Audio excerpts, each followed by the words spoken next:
So hello everybody, welcome to this special भूला series. जहां पे ना हम सीए फाइनल के बहुत कॉम्प्लेक्स कॉम्प्लेक्स बड़े बड़े टॉपिक्स को ना बहुत सिंपल शब्दों में बहुत कम टाइम में समराइज करने की कोशिश करते हैं। उसी सीरीज में सबसे पहला टॉपिक है टैक्स रेट कंपाइलेशन। जहां पे सीए फाइनल के स्टडी मटेरियल में जहां जहां जो भी टैक्स रेट दे रखे है ना, उन सारे टैक्स रेट्स को मैंने इस वीडियो में कंपाइल कर रखा है। अगर चैनल पे नए आए हो तो चैनल को सब्सक्राइब करो, बिकॉज ऐसा ही बहुत सारा कंटेंट मैं आपके लिए लेके आता हूँ। सर अपने को मस्त समझ में आ गया। चलो शुरू करते हैं बिना किसी दिक्कत के। सर कंपाइलेशन कहाँ मिलेगा? आपको टेलीग्राम चैनल में पूरा पीडीएफ मिल जाएगा। चलो आ जाओ बिल्कुल फटाक से मेरे साथ बोलते चलना, नहीं तो माता रानी पाप लगाती है। एक individual HUF AOP BOI artificial juridical person के लिए जनरल टैक्स रेट कौन सी होती है? सर साथ में रिपीट करना। जनरल टैक्स रेट सिर्फ पढ़ेंगे, ठीक है? अभी सिर्फ जनरल टैक्स रेट है, टैक्स रेट है, ठीक है? सर अप टू 2.5 लाख की इनकम पे कोई टैक्स नहीं लगता। 2.5 लाख से लेके 5 लाख तक की इनकम पे 5% टैक्स लग जाता है। 5 लाख से लेके 10 लाख तक की इनकम पे 20% टैक्स लगता है और 10 लाख के ऊपर की इनकम पे 30% टैक्स लगता है। Everybody knows this. Yes sir, अपने को बनता है। अगर याद है तो लाइक करो पहले वीडियो को। Okay sir. सर अगर यही कोई रेसिडेंट पर्सन है प्लस उसकी एज 60 से ज्यादा है, रेसिडेंट इंडिविजुअल है प्लस उसकी एज 60 से ज्यादा है, तो प्रोविजन कहता है कि उसके लिए बेसिक एग्जाम्पशन लिमिट 3 लाख बन जाएगी। 3 लाख तक कोई टैक्स नहीं। 3 लाख से लेके 5 लाख तक 5%, 5 लाख से लेके 10 लाख 20%, 10 लाख के ऊपर 30%। Okay sir, done done done done, perfect बात हो गई। उसके बाद सर अगर कोई सीनियर सिटीजन है जो कि सर 80 प्लस का है, प्लस वो रेसिडेंट भी है, उस केस में उसके लिए इनकम के पे टैक्स रेट क्या बन जाता है? सब टू 5 लाख रुपए उसके हाथ में कोई टैक्स नहीं लगता। 5 लाख से लेके 10 लाख तक 20% लग जाएगा और 10 लाख के ऊपर 30% टैक्स रेट लग जाता है। क्या बात ये समझ में आती है? हाँ सर समझ में आती है, बहुत बेसिक सा पॉइंट है। सर एक बार आप इनकम निकाल लोगे तो उसके बाद उस पे सरचार्ज पे भी जाना पड़ता है। सरचार्ज क्या बोलता है? सर सरचार्ज बहुत ही प्यारी बात करता है। कहता है अगर इनकम 50 लाख तक की है तो कोई सरचार्ज नहीं देना पड़ेगा आपको। अगर ये इनकम 50 लाख से लेके 1 करोड़ के बीच में तो 10% सरचार्ज देना पड़ जाता है। Okay sir. अगर ये इनकम 1 करोड़ से 2 करोड़ के बीच में तो 15% सरचार्ज देना पड़ जाता है। यही इनकम अगर 2 करोड़ से 5 करोड़ के बीच में है तो 25% सरचार्ज देना पड़ता है। एंड सर 5 करोड़ से ज्यादा इनकम है तो 37% सरचार्ज देना पड़ता है। सर बहुत ध्यान देने वाली बात है। क्या ध्यान देने वाली बात है? कि सर जो 25% और 37% सरचार्ज है ना, ये एप्लीकेबल नहीं होता 4 इनकम्स पे। कौन-कौन सी? सर 112 ए की इनकम, 112 की इनकम, 111 ए की income and dividend income. In 4 incomes पे ना सर 25% और 37% सरचार्ज नहीं लगता है। यानी सर जैसे ही 2 करोड़ की इनकम ज्यादा क्रॉस कर जाती है, अपने को अलग करना पड़ता है और उस हिसाब से सरचार्ज लगाना पड़ जाता है। सर इंडिविजुअल एचयूएफ का क्या रेट और सरचार्ज क्लियर हो गए? ये सर अपने को मस्त समझ में आ गया। चलो सर अब आ जाओ पार्टनरशिप फर्म में। सर एक पार्टनरशिप फर्म की इनकम, एक एलएलपी की इनकम एंड एक एओपी की एक पार्टनरशिप फर्म एलएलपी और एक लोकल अथॉरिटी की इनकम, इन तीनों की इनकम में ना फ्लैट 30% टैक्स रेट लगता है। जो कमाएंगे फ्लैट 30% टैक्स भर देंगे, जो कमाएंगे 30% टैक्स भर देंगे, जो कमाएंगे 30% टैक्स भर देंगे। पूरा पूरा टैक्स 30% ले लेगी सरकार आपसे। प्लस इन्हीं के ऊपर ना छोटा सरचार्ज भी लेते हैं। सरचार्ज कैसा? सरकार बोलती है कि अगर 1 करोड़ तक की इनकम है कोई सरचार्ज नहीं लेंगे। लेकिन यही अगर इनकम 1 करोड़ ज्यादा चली गई तो जो टैक्स है उसका 12% सरचार्ज लेने वाले हैं हम आपसे। फ्लैट 12% ले लेंगे, कोई इसमें संकोच है ही नहीं। सर परफेक्ट समझ में आ गया आपने। उसके अलावा सर एक कोऑपरेटिव सोसाइटी के लिए देख लो। एक कोऑपरेटिव सोसाइटी के लिए क्या टैक्स रेट होती है? अप टू 10,000 की इनकम 10%, 10,000 से लेके 20,000 की इनकम 20% टैक्स रेट, 20,000 के ऊपर इनकम है फ्लैट 30% लगा देंगे इसके ऊपर सारी इनकम पे। यानी सर कोऑपरेटिव सोसाइटी के लिए टैक्स रेट भी क्लियर है। सर कोऑपरेटिव सोसाइटी के लिए सरचार्ज रेट क्या होती है? सर कोऑपरेटिव सोसाइटी के लिए सरचार्ज रेट होती है सर अगर इनकम अप टू 1 करोड़ है, अप टू 1 करोड़ है, सर कोई सरचार्ज नहीं लगता। 1 करोड़ से लेके 10 करोड़ है तो सर 7% लगता है और ग्रेटर देन 10 करोड़ इनकम है तो उस केस में सर 12% सरचार्ज लगता है। सर आपने कहीं लिखा नहीं है क्या? लिखा हुआ है ना, रुको जरा सब्र करो। तो क्या आपको कोऑपरेटिव सोसाइटी की टैक्स रेट और सरचार्ज क्लियर हो गई? यस सर क्लियर हो गई। इस पे डबल स्टार मार्क करो, इसको भूल जाओगे नहीं तो आप। तो कैसा समझ में आ गया? आज वो कंपनीज के लिए, सर कंपनीज के लिए क्या टैक्स रेट है? कंपनीज के लिए सर नॉर्मल टैक्स रेट चलती है, कोई दिक्कत वाली बात ही नहीं। कंपनी में आपको भेदभाव करना पड़ेगा, एक नॉर्मल कंपनी और दूसरा एक फॉरेन कंपनी। एक नॉर्मल कंपनी और एक फॉरेन कंपनी में भेदभाव करना पड़ेगा। कहता है जो नॉर्मल कंपनी है ना, नॉर्मली 30% टैक्स रेट लगता है। लेकिन अगर कोई हमारी प्यारी प्यारी कंपनी है, अगर कोई प्यारी प्यारी कंपनी है, प्यारी प्यारी कंपनी यानी जिसका ग्रॉस रिसीट्स प्रीवियस ईयर 22-23 का सर 400 करोड़ के बराबर है, तो उसके ऊपर कितना टैक्स रेट लगेगा? उसके लिए टैक्स रेट लग जाएगा 25%। नॉर्मली 30%, लेकिन अगर कोई प्यारी सी छोटी सी कंपनी है जिसका टर्नओवर सिर्फ 400 करोड़ तक का है, वो भी कितना? प्रीवियस ईयर 22-23 का, उस केस में उसमें 25% सरचार्ज लग जाएगा। और सर यही अगर कोई फॉरेन कंपनी है तो फॉरेन कंपनी के लिए कितना? 37% सरचार्ज लग जाता है। तो मैंने क्या बोला सर? पहले 30%, 25% और फॉरेन कंपनी के लिए 35% सर टैक्स रेट बन जाता है।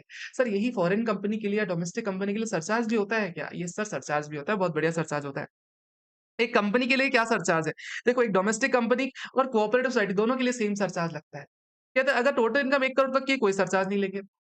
लेकिन यही अगर कोई 1 करोड़ से 10 करोड़ की इनकम चली गई तो 7% सरचार्ज ले लेंगे। और यही अगर इनकम 10 करोड़ के ऊपर चली गई तो 12% सरचार्ज ले लेंगे। ऐसा डोमेस्टिक कंपनी के केस में और कोऑपरेटिव सोसाइटी के केस में होता है। लेकिन सर यही अगर कोई फॉरेन कंपनी है तो उसके लिए क्या सरचार्ज रेट लगता है? सर 1 करोड़ तक की इनकम पे सर कोई सरचार्ज नहीं। 1 करोड़ से लेके 10 करोड़ तक की इनकम पे 2% सरचार्ज और 10 करोड़ के ऊपर की इनकम पे 5% सरचार्ज लग जाता है। सर क्या कोई दिक्कत है क्या? नहीं सर, कोई दिक्कत वाली बात नहीं। यानी सर मैंने आपको अब तक क्या-क्या बता दिया? एक इंडिविजुअल का टैक्स रेट और सरचार्ज बता दिया, एक एचयूएफ, एओपी, बीवाई सबका बता दिया। उसके अलावा कोऑपरेटिव का बता दिया, उसके अलावा कंपनी का बता दिया और एक पार्टनरशिप फर्म, एलएलपी और लोकल अथॉरिटी का बता दिया। सबके टैक्स रेट, सरचार्ज आराम से अपने को कंठस्थ हो गए हैं। सर कोई दिक्कत नहीं है। डन, डनाडन, डन। परफेक्ट। आ जाओ इसमें। सर अगर कोई एक इंडिविजुअल है प्लस एक रेसिडेंट पर्सन है वो, तो उसकी जो भी टोटल इनकम होगी ना before surcharge, sorry before education cess जो भी इनकम होगी ना, उस इनकम पे अपने को क्या करना पड़ेगा? सर अगर वो इनकम 5 लाख तक की है तो उसको एक रिबेट मिलती है। कितनी? 12,500 की या टैक्स अमाउंट की। सर ये रिबेट अपने को मिल जाएगी। सर नो रेगुलर रेजिम की बातें कर रहा हूँ मैं। और ध्यान देना सर एलटीसीजी 1128 की इनकम पे रिबेट नहीं मिलती, बाकी सारी इनकम से अपने को रिबेट भी मिल जाती है। सर समझ में आता है क्या? सर ये सब हो गई नॉर्मल टैक्स रेट। अब आते हैं स्पेशल टैक्स रेट्स पे। आ जाओ जल्दी से। सर अगर आप कभी भी सेक्शन 111 ए में फॉल करते हो, 111 ए क्या बोलता है? सर अगर आप कभी भी कोई equity shares, listed equity shares बेच रहे हो या इक्विटी ओरिएंटेड म्यूचुअल फंड बेच रहे हो या फिर listed units of business trust बेच रहे हो, सर ऐसी कोई यूनिट्स बेच रहे हो जिसमें आपकी पीरियड ऑफ होल्डिंग 1 साल से कम की है, तो सर उस केस में आपके ऊपर टैक्स रेट लगता है कितना? सर नॉर्मली 20% लगता है, लेकिन अगर आपने कभी 23/7/2024 के पहले बेच रखा है तो इससे 15% टैक्स रेट लगता है। यानी सर बजट की डेट है 23/7/2024, इसके पहले 15%, बाद में 20%। कौन सा? 111 ए वाला सेक्शन। फिर 112 ए, सर 112 ए क्या बोलता है? Sir listed equity shares, listed equity units of mutual mutual fund, equity oriented mutual funds और तीसरा listed units of business trust. अगर इनको कभी बेचते हैं और 1 साल से ज्यादा होल्ड करने के बाद बेचते हैं, प्रोविजन कहता है in excess of 1.25 lakh, 1.25 lakh के ऊपर जो भी गेन होता है, अगर बजट से पहले गेन हुआ तो 10% और बजट के बाद गेन हुआ तो 12.5% लग जाता है। सर समझ में आ गया क्या? यस सर, समझ में आ गया। फिर बात करते हैं 112, सर कहता है कोई भी और लॉन्ग टर्म कैपिटल गेन होगा तो उसपे क्या टैक्स रेट लगता है? प्रोविजन कहता है कि अगर बजट से पहले बेच रहे हो तो 20% मिल जाता है, बजट के बाद बेच रहे हो तो 12.5% टैक्स रेट मिल जाता है। समझ में आता है क्या? हाँ सर, समझ में आता है। इसमें एक छोटी-सी बारीकी है सर, अगर कभी भी अगर कोई इमूवेबल प्रॉपर्टी बेच रहा है, कौन? रेसिडेंट, इंडिविजुअल एंड एचयूएफ, वो भी सर बजट के पहले खरीदी है और बजट के बाद बेची हुई है, तो उस केस में आपको इंडेक्सेशन के साथ 20% और विदाउट इंडेक्सेशन करके 12.5% पे करने का एक ऑप्शन रहता है। बजट के बाद ऐसा चेंज आया था। यस सर, समझ में आ गया। इसको मैंने इनकॉर्पोरेट नहीं किया but it is very much clear कि पहले 20% था, अब बाद में इसको 12.5% कर दिया गया। सर क्लियर हो गई बात? यस सर, मस्त क्लियर हो गई। सर अगर कभी भी कोई ट्रस्ट को कोई एनोनिमस डोनेशन मिलता है तो जितना भी टैक्सेबल पोर्शन होता है ना, वो फ्लैट 30% से टैक्सेबल हो जाता है। अगर कभी भी कोई ट्रस्ट की स्पेसिफाइड इनकम होती है, स्पेसिफाइड इनकम कौन-सी? सर अगर ट्रस्ट ने कोई ब्रीच कर दिया, कोई सेक्शन का ब्रीच कर दिया, हमने पढ़ा हुआ है स्पेसिफाइड इनकम 115 बीबीआई में, वो सारी की सारी इनकम से कितना टैक्स रेट लगता है? 30% लगता है।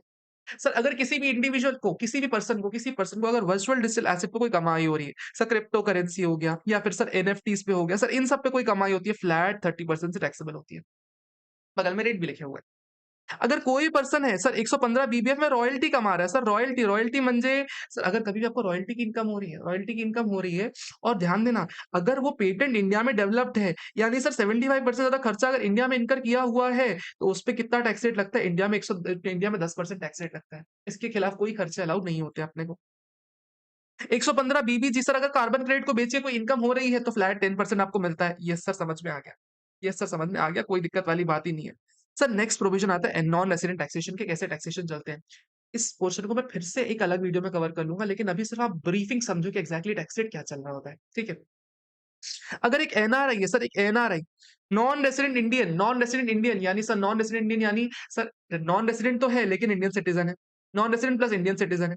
सर इसको अगर कोई भी इन्वेस्टमेंट इनकम हो रही है, यानी सर डिविडेंड की इनकम हो रही है, इंटरेस्ट की इनकम हो रही है, किस पे? सर फॉरेक्स एसेट पे हो रही है, तो सर इस पे फ्लैट 20% इन टैक्स रेट लगता है। फ्लैट 20% टैक्स रेट लगता है। लेकिन सर यही अगर इनको कोई लॉन्ग टर्म कैपिटल गेन की इनकम हो रही है, किस पे? फॉरेक्स एसेट पे सर अगर फॉरेक्स एसेट पे कोई भी लॉन्ग टर्म कैपिटल गेन की इनकम हो रही है, तो सर इस पे बिफोर बजट 10% और बजट के बाद 12.5% की टैक्स रेट लग जाती है। क्या कोई कॉम्प्लेक्सिटी है? सर अपने को आराम से ये चीज पता है। 115 ई बात करता है इस बारे में। सर कोई दिक्कत वाली बात नहीं। इंपॉर्टेंट पॉइंट सर 115 ए बहुत इंपॉर्टेंट सेक्शन है। इसके बारे में फिर से चर्चा कर लूंगा मैं एक अलग वीडियो में, लेकिन अभी आप समझो कि एग्जैक्टली क्या कह रहे हैं। सर कभी भी अगर एक नॉन रेसिडेंट या एक फॉरेन कंपनी कभी भी अगर रॉयल्टी एफटीएस कमा रहा है, किससे? सर इंडिया से कमा रहे हैं, ऑफ कोर्स सी बात है। कोई परमानेंट एस्टैब्लिशमेंट नहीं है, प्लस 44 डीए भी नहीं लग रहा उसके ऊपर। सर रॉयल्टी एफडीएस पे फ्लैट 20% अर्निंग पे टैक्स लगेगा ग्रॉस बेसिस पे। ठीक है, कोई दिक्कत नहीं। सर अगर कोई भी non resident foreign company sir dividend कमा रहा है किससे? यूटीआई म्यूचुअल फंड से। सर क्या कह रहा है? इस पे 20% लग जाता है। सीधे कोई भी डिविडेंड कमाएगा 20% लग जाता है। सर यही अगर डिविडेंड किससे? इंफ्रा डेट फंड से डिविडेंड किससे मिल रहा है? सर आईएफएससी की यूनिट से मिल रहा है। डिविडेंड किससे मिल रहा है? आईएफएससी की यूनिट से मिल रहा है, तो सर 10% लग जाता है।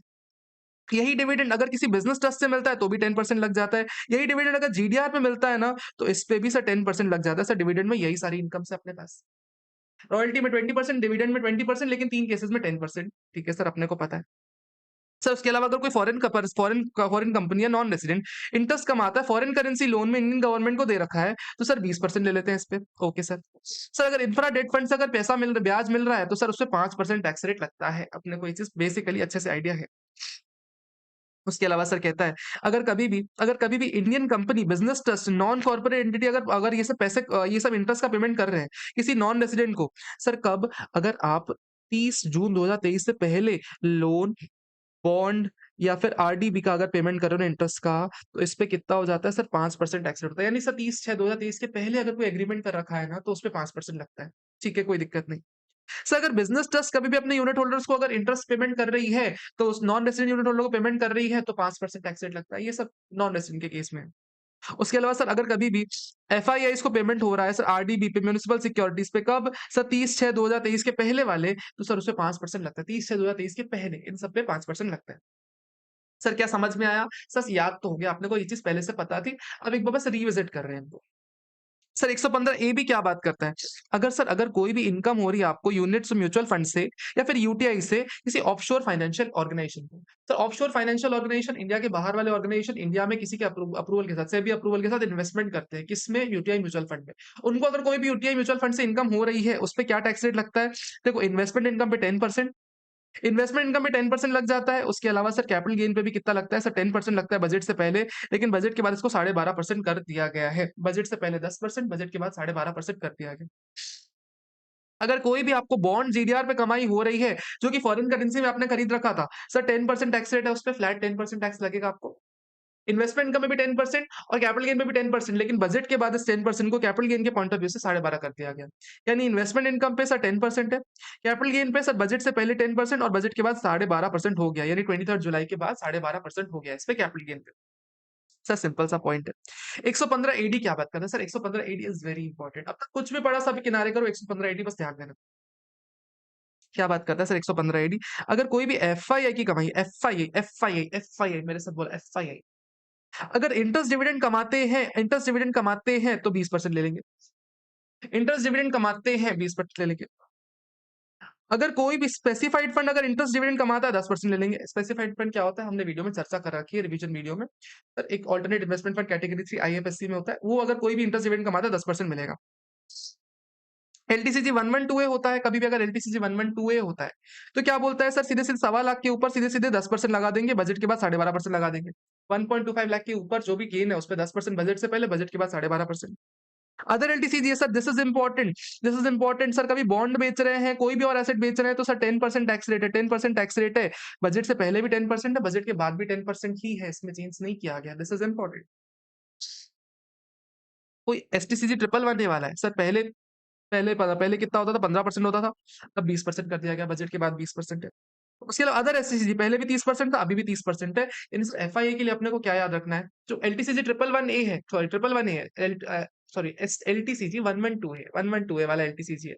बजट से पहले 10%, 1.25 लाख के ऊपर, बजट के बाद 12.5%। Normal LTCG 10%, 10%। एसटीसीजी 111A वाला क्या होगा सर? पहले 15%, बाद में 20%। एसटीसीजी 30%, 30% अभी भी। कोई अगर इंटरेस्ट डिविडेंड इनकम है, नॉर्मली 20% टैक्सेबल करवाएंगे, लेकिन यही स्पेसिफाइड फंड होगा तो उसके इसमें 10% करवा देंगे। इसमें भी अगर कोई ऐसी इनकम है सर जो आरडीबी है 30/6/2023 के पहले के हैं, तो उससे 5% अभी भी लग जाएगा। सेम चीजें अपने को लेके चलनी है। सर इतना ही टेक्निकल पोर्शन था, इसके अलावा इसमें कुछ टेक्निकलिटी नहीं है। Income from lottery sir, lottery, horse races, puzzle sir, इन पे अगर कोई भी इनकम है सर 30% टैक्सेबल होगी। अगर कोई ऑनलाइन गेमिंग आप कर रहे हो सर, अगर आप ड्रीम 11 अगर या फिर एमपीएल में या फिर माई 11 सर्कल पे टीम बना के या बिनोमो पोकरबाजी इन सब में जीत रहे हो, 30% टैक्स लगेगा। सर अगर कोई non resident sports person, sports association, entertainer कमाता है, 20% से टैक्स लगा देंगे। सर अब बारी आती है मैट की। सर मैट के क्या रेट्स दे रखे हैं? कहता है सर सारे एसएससीज़ के लिए क्या है? सर सारे एसएससी के लिए नॉर्मली सर सारी कंपनीज़ के लिए मैट का रेट है 15%। लेकिन अगर आप यही एक सुंदर से, बहुत प्यारे से आईएफएससी में लोकेट करते हो, ठीक है? आईएफएससी में लोकेट करते हो तो आपके लिए 9% टैक्स रेट बन जाती है। सर सिमिलरली एएमटी के लिए क्या टैक्स रेट है? नॉर्मली सारे एसएससीज़ के लिए 18.5% है। लेकिन यही कोऑपरेटिव सोसाइटी के लिए 15% हो जाती है और अगर आप आईएफएससी में लोकेट कर गए तो आपके लिए 9% हो जाती है। देखो भाई साहब आपके लिए सेम चीज़ यहाँ लिख रखी है मैंने। अगर आप एक कोई भी एसएससी और 18.5% से एएमटी भरना पड़ेगा। अगर आप कोई कोऑपरेटिव हो तो 15% देना पड़ेगा। अगर आप आईएफएससी में लोकेट हो जाते हो तो फिर तो वारे ही न्यारे हैं, आपको 9% ही टैक्स रेट देना पड़ जाता है। ये सब तो हो गई टैक्स रेट्स की। अब बात करते हैं sir alternate tax rates. Sir alternate tax rates क्या बात करती है? सर आपके पास ऑप्शन होता है या तो आप रेगुलर में ऑप्ट कर लो या तो आप 115 बीएए, बीएबी, बीएसी, बीएडी, बीएई इन सब में कर लो। इसी सीरीज में सबसे पहले कहता अगर कोई भी इंडिविजुअल एचयूएफ है उनके लिए डिफॉल्ट स्लैब रेट कौन सी होती है 115 बीएसी वाली जो क्या बोलती है कहता है अप टू 3 लाख रुपए ना कोई टैक्स नहीं लगने वाला 3 लाख से लेके 7 लाख तक 5%, 7 लाख से लेके 10 लाख तक 10%, 10 लाख से लेके 12 लाख तक 15%, 12 लाख से लेके 15 लाख तक 20% और 15 लाख के ऊपर 30% ये टैक्स रेट बन जाती है। बड़ा ही सिंपल सा पॉइंट है। सर कहता है इसमें आपको रिबेट कितनी मिलेगी? सरचार्ज का रेट्स वही है, सरचार्ज अपने वही है। सर लेकिन यहाँ 37% सरचार्ज लगता नहीं, प्लस 112 एक ही इनकम, 111 एक ही इनकम, 112 वाली इनकम और डिविडेंड इनकम पे मैक्सिमम 15% सरचार्ज लगता है। सेम वही प्रोविजन यहाँ पे भी लगते हैं। ओके सर, ये भी अपने को मस्त समझ में आ गया। सर अगर कोई कंपनी है, कंपनी या फिर कोई दूसरा एसएससी है उसके लिए क्या टैक्स रेट है कंसेशनल? बहुत सुंदर समराइज़ किया, देखना मजा आ जाएगा पढ़ के। अगर कोई डोमेस्टिक कंपनी 115 में टैक्स भर रही है, उसके लिए 22% प्लस 10% प्लस 4% कुल मिला के 25.168% का टैक्स रेट है। अगर यही कोई कंपनी न्यू मैन्युफैक्चरिंग कंपनी है जिसने अपना प्रोडक्शन सर 31 मार्च 2024 से पहले चालू कर रखा है, तो उसके लिए सर 115 बीएबी में 15% टैक्स रेट है। 10% सरचार्ज, 4% एजुकेशन सेस कुल मिला के 17.16% का टैक्स रेट है। सिर्फ मैन्युफैक्चरिंग इनकम में मिलता है, किसी और इनकम में नहीं मिलता, ध्यान देना। आप अगर कोई कोऑपरेटिव सोसाइटी हो, आप एक बैड कोऑपरेटिव सोसाइटी बीएडी वाली बैड कोऑपरेटिव सोसाइटी हो, आपके लिए फिर वही 22% प्लस 10 प्लस 4% का टैक्स रेट है। यही अगर आप कोई बे हो, एक प्यारी सी कोऑपरेटिव सोसाइटी बैड नहीं बे वाली कोऑपरेटिव सोसाइटी हो, बीएई वाली। तो कहता है अगर कोई मैन्युफैक्चरिंग कोऑपरेटिव सोसाइटी जिसने सेटअप कर रखा है ऑन और आफ्टर 1/4/2023 बिफोर 31 मार्च 2024 15% टैक्स रेट लेंगे, 10% चार्ज लेंगे, 4% एजुकेशन सेस लेंगे, कुल मिला के 17.16% ले लेंगे। अगर थोड़ा फास्ट लग रहा हो फिर से सुन लेना but this is the fastest form revise कर रहे ना बाबा। इधर देखो स्पेशल टैक्स रेट्स क्या बोलते हैं। स्पेशल टैक्स रेट्स कुछ रह गई अभी हमारी। कहता है सर अगर कोई भी आपकी अनएक्सप्लेन्ड इनकम मिलती है, बोलता है कैश क्रेडिट की कोई इनकम मिल गई, आपके बारे में कोई अनएक्सप्लेन्ड एसेट्स मिल गया, कोई अनएक्सप्लेन्ड इन्वेस्टमेंट्स मिल गई, कोई और ऐसी इनकम मिल गई जो आपने डिस्क्लोज नहीं कर रखी थी, सर उस पर 30% टैक्स लगा देंगे, 25% सरचार्ज लगा देंगे और 4% एजुकेशन सेस लगा देंगे, कुल मिला के 78% टैक्स लगा देते हैं। सर समझ में आ गया। उसके अलावा सर पूरे इनकम टैक्स में 3 जगह 4 जगह मार्जिनल एमएमआर आता है। एक एओपी की इनकम एमएमआर से टैक्सेबल होती है, एक बिज़नेस ट्रस्ट की इनकम एमएमआर से टैक्सेबल होती है, एक इन्वेस्टमेंट फंड की इनकम एमएमआर से टैक्सेबल होती है, प्लस एग्जिट टैक्स भी एमएमआर पे लगता है। 4 जगह पे एमएमआर आती है। सबसे पहला एमएमआर आता है एओपी, बीओआई वगैरह बिज़नेस ट्रस्ट के लिए या फिर एओपी, बीओआई के लिए, इन सब के लिए क्या टैक्स रेट है? सर एमएमआर कहता है 30% टैक्स लगा देंगे आपके ऊपर। उसके बाद से 37% या 25% का सरचार्ज लगा देंगे डिपेंडिंग अपॉन आप कौन से रेजिम में ऑप्ट कर रहे हैं। 4% का एजुकेशन सेस लगा देंगे, कुल मिला के 42.744 या 39% जो भी आपके ऊपर एप्लीकेबल है वो एमएमआर आपके ऊपर लगा दी जाएगी। यही अगर आप कोई ट्रस्ट हो जो एग्जिट टैक्स भर रहे हो, एग्जिट टैक्स में भी एमएमआर से टैक्सेबिलिटी आती है which is equals to 30% plus 12% plus 4%, 30 plus 12 plus 4 से आपके हाथ में टैक्सेबिलिटी आ जाती है। क्या बात समझ में आती है? हाँ सर समझ में आती है। अगर समझ में आ रही वीडियो को लाइक जरूर कर देना। सर उसके अलावा अगर कभी कोई कंपनी बायबैक कर रही है, कोई कंपनी अगर बायबैक करी कब? सर 30th सितंबर 2024 से पहले तो कंपनी के हाथ में एक सर डिस्ट्रीब्यूटेड इनकम पे डिस्ट्रीब्यूशन टैक्स लगता था। डिस्ट्रीब्यूशन टैक्स कितना रहता था? सर 20% प्लस 12% प्लस 4% का टैक्स हुआ करता था। ये सर अपने को समझ में आ गया। सर उसके अलावा एक ट्रांसफर प्राइसिंग में एक प्रोविजन होता है कि ट्रांसफर प्राइसिंग में अगर कभी भी आप एक्सेस मनी को रिपैट्रिएट इंडिया नहीं करवाते, एक्सेस मनी को इंडिया में रिपैट्रिएट नहीं करवाते, सर उस केस में किस रेट से टैक्स लगता है? सर प्रोविजन कहता है 18% से आप एडिशनल टैक्स भर दो, 12% से सरचार्ज भर दो, 4% से एजुकेशन सेस भर दो, आपको सेकेंडरी एडजस्टमेंट नहीं करना पड़ेगा। सर ये आपके लिए हो गई सर ये आपके लिए हो गई सेकेंडरी एडजस्टमेंट वाली टैक्स रेट। फिर कहता है अगर आप एडिशनल टैक्स भरना चाहते हो किस पे? यूआर पे एडिशनल टैक्स भरना चाहते हो, अपडेटेड रिटर्न में भरना चाहते हो। तो क्या कहता है? सर अगर आपने 12 महीने के अंदर असेसमेंट ईयर खत्म होने के बाद 12 महीने के अंदर अगर यूआर फाइल कर दिया, उस केस में सर 25% आप एडिशनल टैक्स भर देना।